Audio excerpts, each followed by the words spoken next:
Magandang araw sa inyo mga katuwang. Ako po si Brother Ryan America, Disciple Preacher ng El Shaddai Tapatpat Chapters, at welcome sa ating Almusal for Our Soul ngayong araw ng Huwebes, January 16, 2025.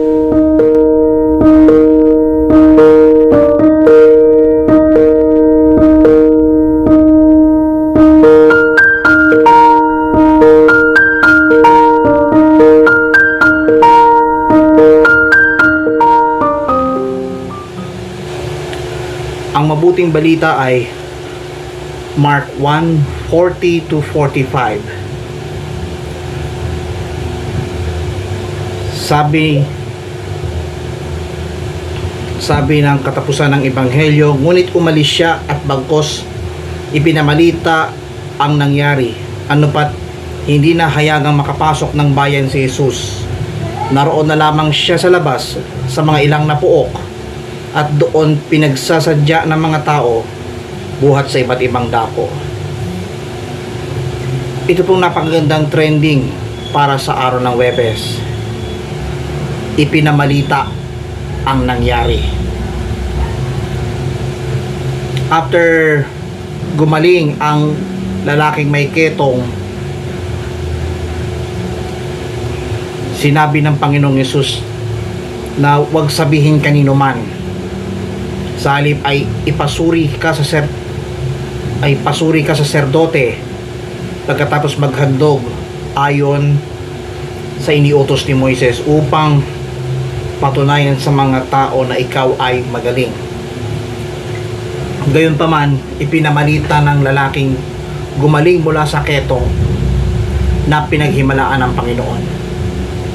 Yan ang pinaka powerful miracle ng Panginoon sa isang lalaking pinahirapan ng ketong, at makaranasan kung gaano kamahal ng Panginoon ang mga nais makaranas ng kagalingan mula sa karamdaman.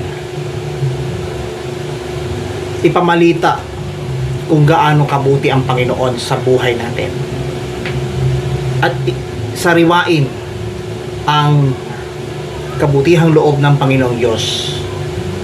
Huwag nating hayaan na maging pabigat ang bawat mga bagay sa mundo.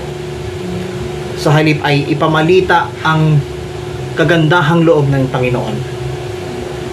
Ipamahagi o ipahayag, ibalita ang mensahe ng Diyos.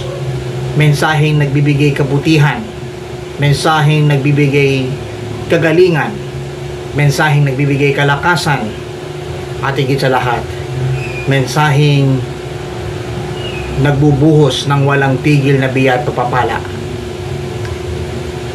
na ayon sa pananampalataya ng bawat isa. Kung patuloy tayong manalig at manampalataya sa Panginoon, huwag nating kakalimutan ipamahagi at ipamalita ang mensahe at kapahayagan ng Panginoon. Kung nagustuhan niyo po ang video na ito at mapagpala, ibahagi sa iba. Punuin po natin sama-sama ang mabuting balita sa social media, at huwag kaliligtaan na gawing viral, trending, fresh at hot topic Lunes hanggang Linggo ang mabuting balita ng Panginoon dito lamang po sa Almusal for Our Soul. Ako po si Brother Ryan America, Disciple Preacher ng El Shaddai Tapatpat Chapters. Patuloy tayong samahan ng Panginoon sa araw ng Biyernes. God bless you.